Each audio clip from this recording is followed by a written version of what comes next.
Now in the second part of the model phase, we're going to go ahead and draw our margins that we normally do. And again, the screen icons here where our tools are, they can permanently stay open. You can set them up to your preference. And every time you come back to this page, the tool menus will always remain the same. Now, there's a couple new features here in the margination phase that we need to review. One is when we marginate, so I'm going to draw my margin here. Let's go ahead and fix this right here. You'll notice that the tooth is numbered. So we're using the American system to number and is labeled as tooth number 30. So as I draw the margin on these preparations, it tells me what tooth I'm working on, so you don't accidentally marginate the wrong tooth. We will go to tooth number 31, and once again here we've got the tooth number on the preparation.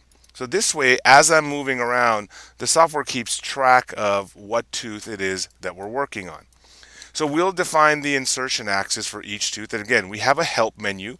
That help menu, depending on the number of dots here, it tells you how many pages there are, and it tells you what it is that you're trying to do. You can close this, we can expand this, or we can go ahead and we can just turn this on and off by clicking on the icon over here.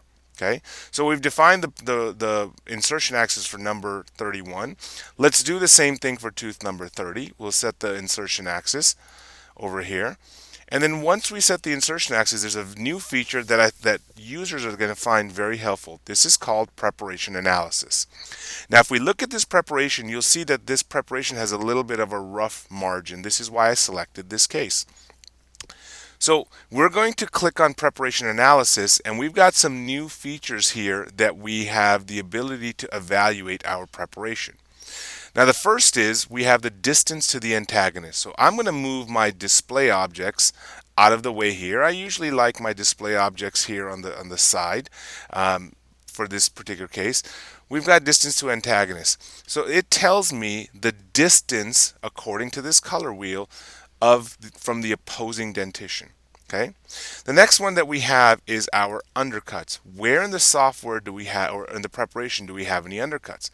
Based on the preparation previously, these areas on the internal are undercuts. Now, as you know, the software does try to minimize and eliminate undercuts on the internal, so this is probably not a big deal, but if you had a major undercut on an external wall, this would tell you this is another safeguard in addition to the insertion axis indication with the yellow models. Okay, this tells you how much of an undercut. We're less than 1/10 of a millimeter in these areas due to the blue color. Okay, the margin tells us these are areas that may not mill well. If you don't have a smooth preparation, the machine can't mill it. So the margin is indicated by the dark gray. The internal of the preparation is indicated by the light gray. And so these areas here, we have the ability to say, you know what, this is too sharp of a transition, and perhaps this is something that we want to go back and smooth out because we may not have a good fit on our restoration based on the preparation that we say here. The gray is okay. The orange gives you a warning. Okay.